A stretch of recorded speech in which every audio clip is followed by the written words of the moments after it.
Hello and welcome to the In for a Penny podcast. I'm Mark Shoffman, a freelance personal finance journalist, and I'm joined by my financial planner friend Joshua Gerstler, who runs an advisory business called The Orchard Practice. Hello. If you'd like to know a little bit more about us, you can check me out at www.cavendishcontent.com and Josh at www.topfs.co.uk. Each episode, we aim to give our perspective on the world of finance and money and discuss some of the issues that crop up in business as well as everyday life. We hope that you'll learn something from our podcast as well as have some fun too. So here we are on Zoom again, in each other's ears, in people's ears. And your sound has gone. Oh, no. We've been trying to set up this Zoom podcast call for half an hour now, and Josh is pointing at his ears. He's perplexed. I don't know if this is what the nation is now dealing with home working and socialising. You know, you've just been talking. Yeah. Well, I didn't hear word of that because my Yeah, I know you were pointing at your ears. Yeah. So I don't know what we're talking about. But hi. Welcome to the Rapist. I was talking about. I think this must be what every employee and business person is going through now, having to do these Zoom conference calls, and you've got to open up Zoom, get the meeting ID, your password, and then make sure the sound is working, decide if you're going to show a video, position. Yeah, we're doing them with clients. Yeah? What's the worst position you've seen a video screen in? The worst position? Well, like yours right now when I'm looking at your face. That's nice. Yours right now is quite low. I can see right up your torso. And like up my torso? Well, it's just like I'm looking right up at you. It's like you're above me. Yeah. You're used to that.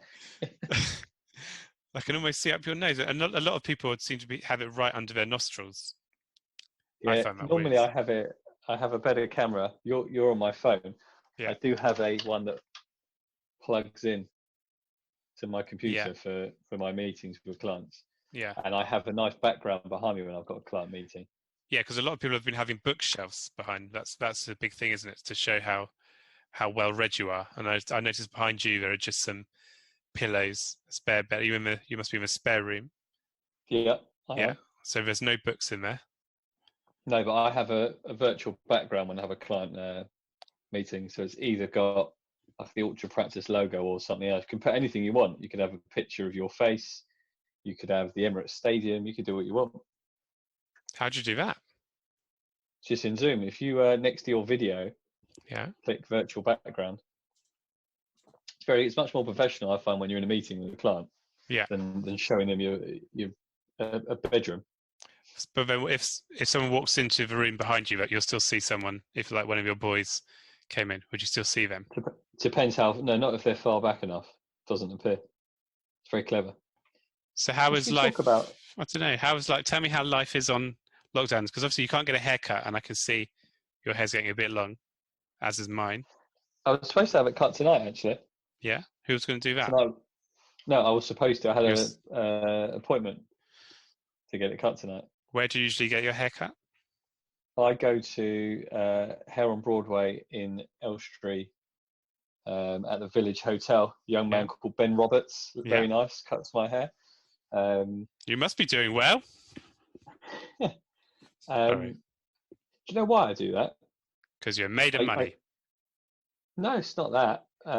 As I just hold on a minute, I've just got some notes falling out of my pocket. Because I don't have the patience to turn up at the barber and wait for 5 people in front of me to get their hair cut. Yeah. Time is money. Time is precious. Yeah. And I would rather pay a little bit more and know that I'm going to go someone at a set time and get it sorted. But what I go there. Where'd you get your haircut? Well, I go to a nice Turkish place on Bournemouth High Street where I can see you go to Divan Restaurant by the look of it. Yeah, not the. But now we're contemplating my wife having to shave my neck. It's getting a bit. You said this on the last episode about your shaved neck, because that amused me. Well, if you feel the back of your neck now, how long is it not? Are you not getting a bit of hair there? A little bit. It feels nice. Does it? Yeah, turn around. Bloody hell, Mark. What, you didn't What is even that? A gorilla on your yeah, back? well, that's where it stops, I'll have you know. It doesn't go all Are you down my growing a back. goatee? No, it's all there. Look, Oh yeah. this is a weird phone call. Okay, We'll pick your lead out of the boring bits. so there'll be nothing left. Now we've started. So what are you missing? What am I missing? Yeah. Football. Yeah? Playing or watching? Watching, I think. I think it's just the escapism of just being able to go. And I think people who don't really It's nice like to just disappear for about 4 hours, isn't exactly it, from your family? get away from a family, but just be able to be in the stadium and have all the atmosphere The and smell. the smells, the beer, the lads, that sort of yeah, that sort of thing. Okay. So those of our followers that are on Twitter, or shall we rephrase that? Those of our listeners that follow us on Twitter, yeah, will notice that I retweeted something you were in. You couldn't record a podcast the other day because you were. Why didn't you tell us what you were doing? that was on Sunday. Don't start quoting days at me. Tell the listeners what you were doing. You wanted to record a podcast on which day? No, I just want to hear what you were doing. On the It's weekend, my family and I, after a week or so on lockdown, decided to make music videos on the weekend when we don't ever. No, but go on, tell people about it. So we have a Wii console where there's a game called Wii Dance, and it plays songs and tells you the dance actions, and you just copy. So we dressed up in our wedding outfits. Do you still fit in your wedding dress? It's a bit tight actually on the backside. Yeah. So we dressed up in ours, and we did a dance routine to Katy Perry's "Hot and Cold." Yeah, it was interesting, some might say. Sometimes it's nice to let yourself go.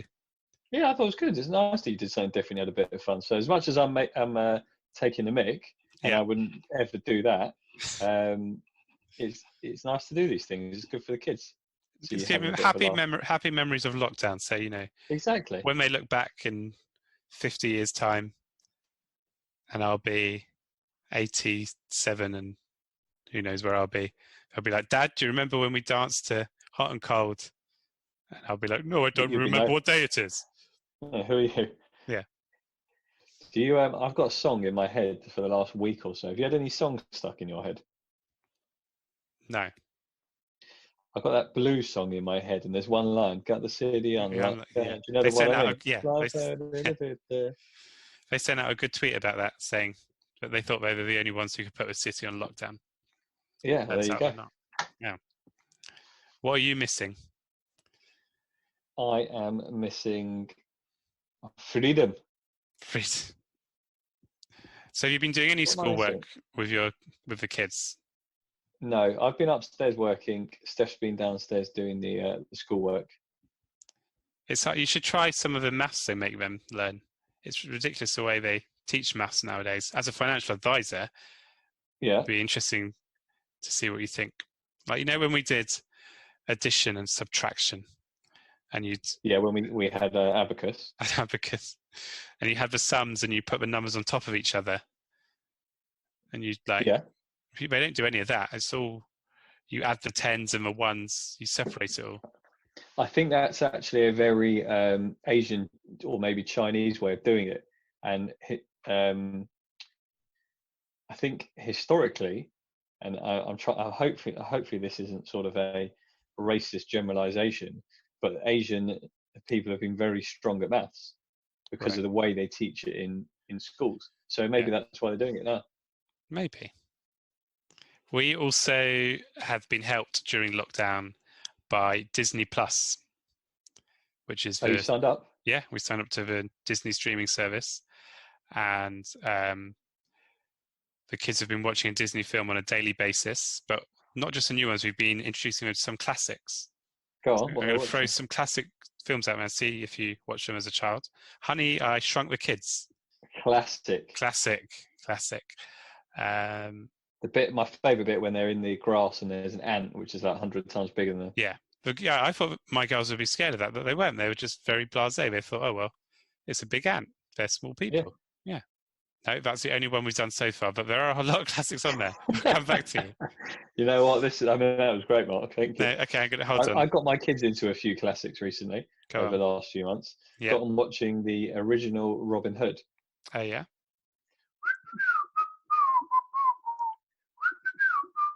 How are they finding that? Yeah, yeah. Robin Hood and Little John were running through the forest. Yeah, that was a classic. They've watched The Sword in the Stone. Oh, yeah, classic. I mean, different. I've got 4 boys, so we're probably watching different ones to you. Yeah. What else have we had them watching? Mary Poppins. I don't know if that's Disney. Oh, yeah. No, Mary Poppins is on there. They're big fans of Disney. Yes, so we've had some good ones in the Gerstler house. And also on Disney Plus, because as you may know, Disney owns Marvel now. So I've been watching some of the Marvel films. Are you a fan of Marvel? You know what? I am. I never used to be into that sort of sci-fi action, sci-fi superhero stuff, but I really like them. They're really good films. So, because it's kind of like, it's a bit of a comic book geekiness, but it's respectable because it's multi-billion pounds. So there's a big debate about the order in which you should watch the Marvel films, because they do technically all link up together. And there's some disagreement about whether you watch it from Iron Man, which was the first to be released in the series. Do you watch it in release date or chronological? Exactly, because if you're going to go in chronological order, do you know what film you'd have to start with? I don't. I'm going to go for that Wolverine guy. No. Okay, there you go. I thought you were a Marvel fan. You have to start with Captain America. No, I don't know the difference between the Marvel ones and what's the other one? DC ones. Oh my goodness! Why are we even having this chat? Why are we even friends? I ask myself that every time. Well, carry on. DC is like Batman and Superman. Marvel is Iron Man, like X-Men. So what's it? Okay, yeah. I get confused with it all, X-Men and Iron Man, but they're good films. I think I'm up to date. So you've watched them all? I think so. Yeah. Whenever they pop up on my Sky Cinema, I watch them or record them. Yeah. There was a film, Deadpool. Oh yeah, I like Deadpool. Yeah. So I remember when it came out a couple of years ago, going to my office, said I'm going to a film tonight. I think she's going with her boyfriend or something. I said, oh yeah, what are you seeing? Deadpool.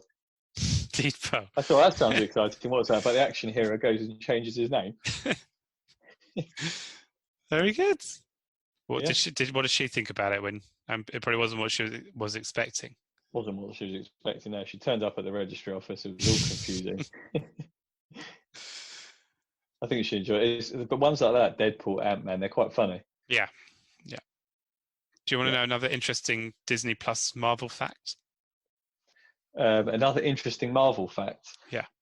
When you say another, I'd like an interesting Marvel fact. I thought my one about the order was interesting. The Hulk film is part of the Marvel storyboard, but it's not available on Disney Plus. Do you know why? Because Hulk stole it? No. Because Sony have the main rights to it. So there's some sort of someone cocked up the contract. Yeah, property disagreement. Heads will roll, Mark. Heads will roll. So what are your thoughts on all these streaming services? We've got Sky. Yeah. We've got Amazon Prime. Yeah. We've got Netflix. Yeah. I mean, it's like ridiculous. I haven't got the Disney one, but it's like you could spend more money than before on all this stuff. Yeah. I don't know why anyone needs Sky now, personally, or Virgin when you have Netflix and Prime. Don't really need it. No, I mean I've only mainly got it from the sports, but the kids like it. They watch stuff. There's no sports now. No, I don't even watch any sports. I don't have any sports. I don't even get to watch it anyway when I do get it. Too busy with the kids. Yeah. You should cancel it. Should do. I just signed up, but I should do. Okay. How are they making you pay for sport? What are they showing on Sky Sports now? I don't know. I don't get a chance to watch it. Oh. I think they're showing classic. I saw something that ITV4 are showing the whole of Euro 96 again. each one of the 31 matches in full. That's quite exciting. I'd like to watch. It is when you think about it, but would you actually want to watch? I think I'd watch England v Scotland again. Do you remember where you were when you watched that? When Gazza scored? I was on my couch at home. Were you? When he did that thing when he chipped it over the players' heads a couple of times. That's like a key moment of our youth. And when we beat Holland, do you remember where you were? What a game. Probably at home. I think I was watching them at home with my dad. It's only 13. Yeah, were you in the pub? I was watching it with friends. I think I went to my friend Luke's house to watch England v Scotland. And I remember we played football in the garden at half time. And then I think we were on a school trip to Wales or somewhere when it was England v Holland. And we got to watch. I may have even had shandy. That memory I may have just made up. Your hair down, didn't you? Yeah. Doesn't sound like you could have made up a better story than that. And thanks for insulting my social life. You were 13. Well, I'm glad you got to sit and spend time with your dad. That's very important. Yeah, it was good. When you're 13 and at any age. Yeah. What else they're showing? They're showing classic FA Cup games. There's a lot. I think there's a lot of stuff on. I've recorded the Maradona documentary to watch when you get a chance. That looks good. I've watched the first 20 minutes. Mm-hmm. That's about it. If I had time in my life, I wouldn't be recording a podcast with you at 10 o'clock at night. Well, it would have been earlier if you'd sorted your microphone out. Here we go, giving it the large. Mr. No, the sound's gone. The sound, I can't hear you. Now we see, and Josh, the sound has gone now, and Josh is pointing at me. I can't hear him. This podcast is taking forever to record. He's just twiddling with some knobs. I mean, the computer. What happened there? Scratching his beard. I don't know. You disappeared. I just said you were twiddling with some knobs. Why have my earphones coming off? No. You're coming out the. Oh, I think I must be coming out his computer now rather than his wireless. Yeah, you are. You're coming out my phone, but not out my ears. Coming out his phone, but not his ears. These Bluetooth headphones that he's probably bought these cheap somewhere in Camden Market. Thinking he'd picked up a bargain. I can hear little bits of what you say, and now you're gone. Now I can just see your name on the screen. I now have to fill time. Oh, I can't see your face. I can just hear you. Oh, and now you're back. I don't know why you're not in my ears. Your fingers rubbing my screen. There they are again. Very well manicured as well. Well, now I'm tilted. Very good. Do you file your nails? Tell me about your nail maintenance policy. I'll tell you in a minute. He's just concentrating. It's hard to see if he's frozen or if he's just keeping his face still. No, he's gone again. And now after the microphone, he's back. I don't manicure my nails. No, they're in a very good condition. You cut them. Yeah. Do you not cut your nails? I don't know. I think my anxiety sorts that out. Bite them? Pick, bite, fiddle. I used to pick them, and then my wife bought me a lovely thing with the nail clippers in. Yeah. Fantastic. Best present I've ever had. Nice. Yeah. Well, I don't know what we were talking about. I mean, this is In for a Penny podcast. We have not talked about finance once, but that's fine. Yeah. Okay. What about? Do you want to talk about finance? It is the end of the tax year. Not really. I'm just enjoying talking about rubbish. Okay. We'll put it out there. Well, no one will listen. But you know what? I'm having fun, Mark. I'm glad you're having fun. Yeah. Sorry, you're not. I am having fun. But does it feel weird now to be in a kind of what is usually a busy period and we can't really do much? Are you finding it harder to work? To do your work? No, I'm finding it harder in terms of communicating with the team. Everything's taking a little bit longer. Yeah. Because whereas normally I'm sitting next to people or across the office from people, we just talk as we go. Yeah. You've got to make a conscious effort to call to discuss things. It takes a little bit longer. Yeah. Do you use Slack? No, we're using Zoom for meetings with clients and Microsoft Teams to chat and call internally. But in terms of busyness, we're still doing all the usual year-end stuff. Yeah. Last-minute ISA top-ups and pension top-ups. Luckily, most of our clients do it during the year when we have our planning meetings. Yeah. But there are a few who leave it till the last minute. What's the latest you've ever had a ISA request?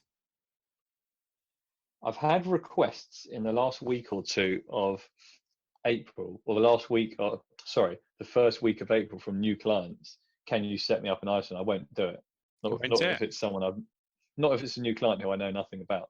I'm not just going to go and set up an ISA from. That's not the service we provide. We provide proper planning. So I'm not just going to set up an ISA for someone. But can you not have the services where it's a bed and ISA, so they just have it in cash initially, but they've at least used that allowance? Then they can set up a cash ISA and come and see me properly when the year starts. That's interesting. Yeah, because then we can always transfer it in from a cash ISA. But we're not a transactional business where we say, right, can you do this, set this up for me, set that up for me. It's about the bigger picture financial planning. So it doesn't, because I think when you talk about the tax deadline, I sometimes think of the transfer deadline window for the football season, and everyone's in a rush to get their deals over the line. And you see, we sit in suits in our yellow ties in the office, and I go, oh, hang on a minute, we're just going now to Mark in Boreham Wood. Yeah, Mark in Boreham Wood. He is talking about making an ISA contribution. Yes, he has. He has paid £20,000 into his ISA. Mark Shoffman. I don't know. You do get a bit of a sense of that excitement from some of the banks and DIY investment platforms who are emailing out. Sometimes think of on a daily basis saying transfer deadline window, X number of days to use your allowance. Everyone's in a rush to get. Time is running out. Their deals over the line, and you see. We sit in suits in our yellow ties in the office. And I go, oh, hang on a minute, we're just going now to Mark in Boreham Wood. Yeah, Mark in Boreham Wood. He is talking about making an ISA contribution. Yes, he has. He has paid £20,000 into his ISA. It's not a sales. Mark Shoffman pitch. You either do proper sensible financial planning or you don't. So when would be the latest you'd actually set up an ISA? Setting up is different. So if for an existing client, if you said, right, I still need to put money into my ISA, we'll do it for you on the last day of the tax year if needs be. If you've left it that late, it wouldn't be us leaving it that late. What if I called you at 10 to midnight on April the 4th, 5th? You go straight to my voicemail. I turn my phone off when I go to bed. Do you leave your phone on all night? No, well, it's on silent. Okay. But yeah, I don't know why it's on. It's just so that when a child calls out and says, I need a wee, or I want to get up, I can look at my phone and say, it's 5 a.m, go back to bed, or go and do your wee, and don't disturb me. You're 16 years old. I've got a bedside clock that does that. Your bedside clock shouts out to your children. That's amazing. You drinking beer? Mint tea. Mint tea. Very nice. Rock and roll. Rock and roll. Watched a good film the other night. What's that? Rocket Man. Elton yeah, John film. Have you seen it? It's sad. He's had a sad life, Elton, hasn't he? Yeah, really tough. It wasn't no love. No. But it was a really enjoyable watch. Yeah. Supposed to be going to his concert in November. Do you think you'll make it? That's whether he'll make it. Where is it? Somewhere in London. Very nice. Who are you taking? I'm going with Mrs. G and I think it's 2 other couples, and there's 6 of us going. We booked it about 2 years ago. We're out for dinner, and for some reason we decided to book Elton John tickets. No one knows any of his songs. You just got drunk and a bit crazy. A little bit like that. You thought it's a little bit funny, this feeling inside. Oh, very good. Have you seen Yesterday? When's it on? Tomorrow? No, it's not. Is that as in the song Yesterday? No, as in the Beatles song, but it's a song about a man who was in an accident and he wakes up in a world where they've never heard of the Beatles, and he releases all the Beatles songs. I haven't seen that. It's very nice. It's a nice feel-good film. Yeah, okay, I'll look out for it. So back to the tax year briefly. I reckon we should. Oh, you're boring. Talk about money. We should dip into money occasionally for a personal finance podcast. How is it more important at the start of a new tax year to get people on board so that they can be investing throughout the season, throughout the period? Yeah, I prefer it when. So you've got your £20,000 ISA allowance. We'll talk about ISA because that's what we mentioned before. Yeah. I would I would prefer if someone set up a monthly contribution of £1,666.67 into their ISA than just at some point during the year said, right, I want to put £20,000 in. I think getting in that habit of regular disciplined savings is a great place to be, rather than ad hoc lump sums.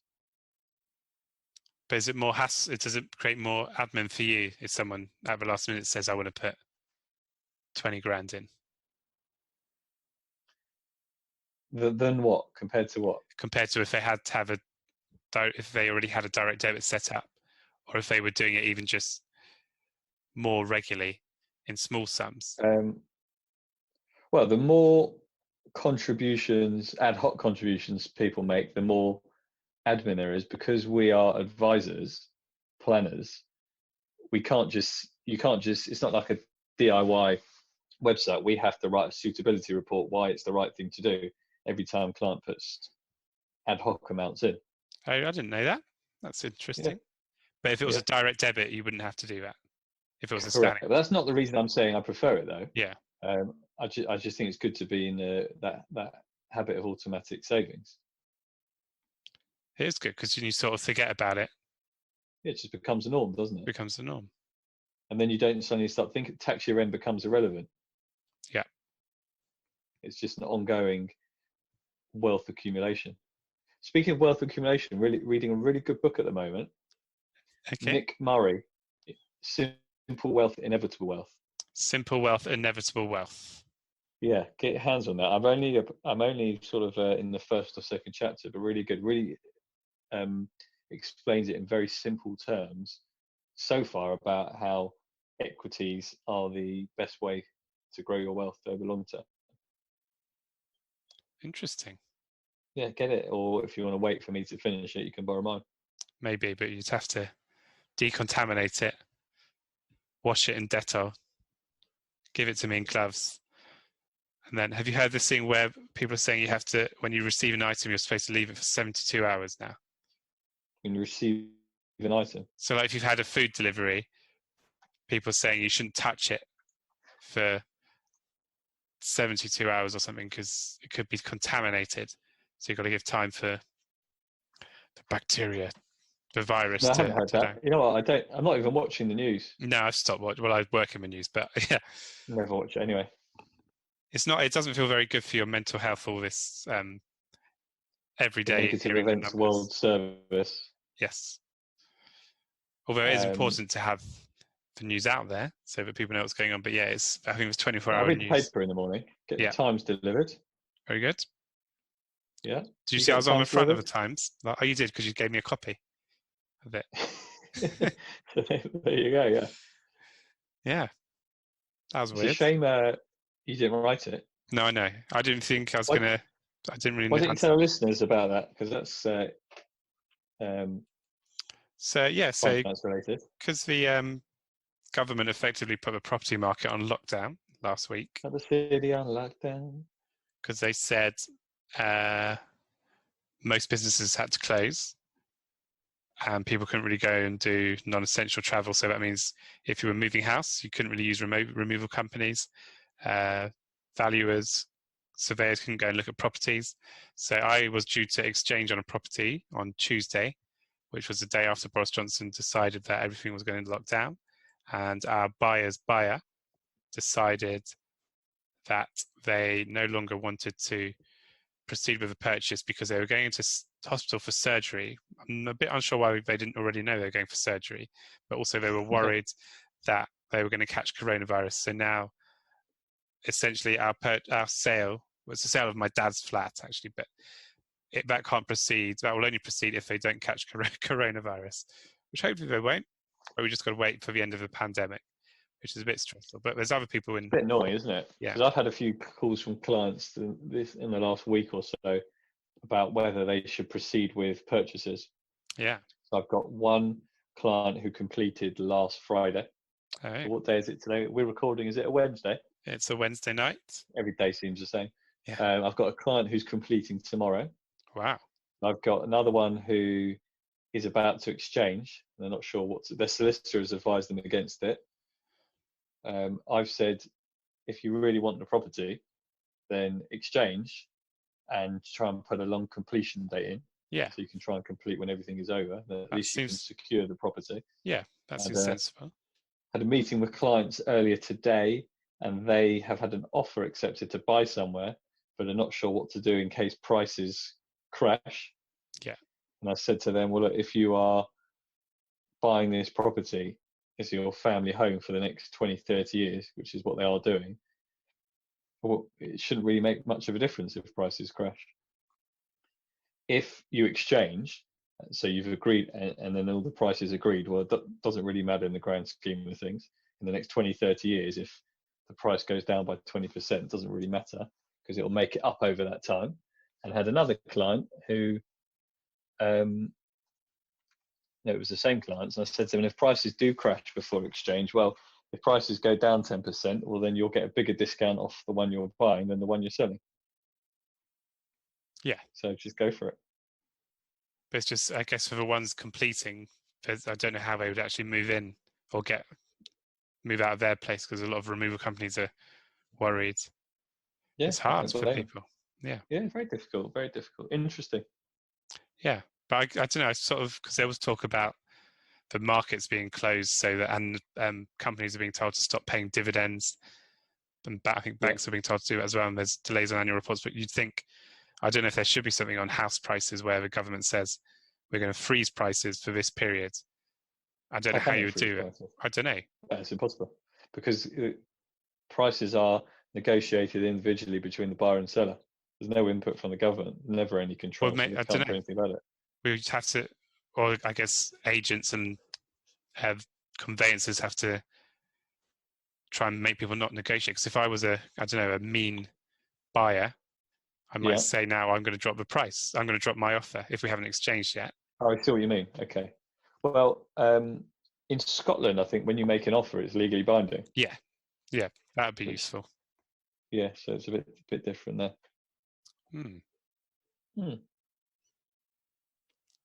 When do you think this will be over? Do you reckon you're going to go on a summer? I'm ready for bed. Podcast. We'll finish the podcast. Do you reckon you'll get to go on a summer holiday this year? Well, we're supposed to go away on Sunday. Where are you going on Sunday? Which is Israel. We're supposed to be going to Israel for 2 weeks. I was going to LA on Passover. I guess that's not happening. I was supposed to go to LA this weekend. 3 days time. I'm really excited about it. We've got Disney t-shirts. I've got some dollars. I've got my Esther sorted out. Yeah. Your Esther? My visa waiver thing that you need to go to America. Oh, I see what you mean, yeah. So what, are you getting your money back on your We've got a holiday booked for... Should we keep talking over each other? Yep. We've got a holiday booked for August, end of August, so hopefully we'll be able to go on that one. Yeah, we're supposed to go away at the start of August. Hopefully that will happen. What about, tell me about your flights this weekend. Have you got the money back? What's happened there? So a few weeks ago, or 2 weeks ago, it's British Airways, they said we can issue you a voucher. Yeah. So I said, okay. But I think they've now cancelled the flight. I'd rather have a refund. Yeah. So I've got to see if I can actually get a refund. So the banks are being a bit prickly. Finding time to call them up. Yeah, the airlines are being a bit sneaky because you're supposed to be entitled to a refund if they cancel. But a lot of them, what they're doing is online, they're only giving you the option to get vouchers, and you have to ring up to assert your rights to a refund. And obviously, there's lots of people doing. What I need to do, yeah. Yeah, it's long queues. Well, I think I get it because if you think about it, these airlines are basically revenues going down to zero. So at least if there's they give you a voucher, they get to keep the cash. Yeah. From a business point of view, and they'll give you'll go away next year or whenever it may be. If they give all the money back, they're going to really be in trouble. Yeah. So I don't begrudge them that, but I will call up and ask for my refund. Well, yeah, you've got. I'm not a charity. No, there's 6 of you flying. Yeah, That's a lot of money. Cheap. No, It is, yeah. yeah. You'd be able to afford a haircut at Tony and Guy. And that's how you end a podcast by bringing it back to the beginning. Please remember, anything discussed in this programme should not be viewed as financial advice. But if you do need support, please contact me at Marc, M-A-R-C, at cavendishcontent.com, or visit the Orchard Practice website at www.topfs.co.uk. You can also find us on Twitter at InForAPennyPod1, at Marc Shoffman, and at Josh Gerstler. If you'd like to leave us feedback, there's a link in the show notes telling you how to do that. We really appreciate any comments you provide. And do post any financial issues you'd like us to cover. Thank you for being In for a penny.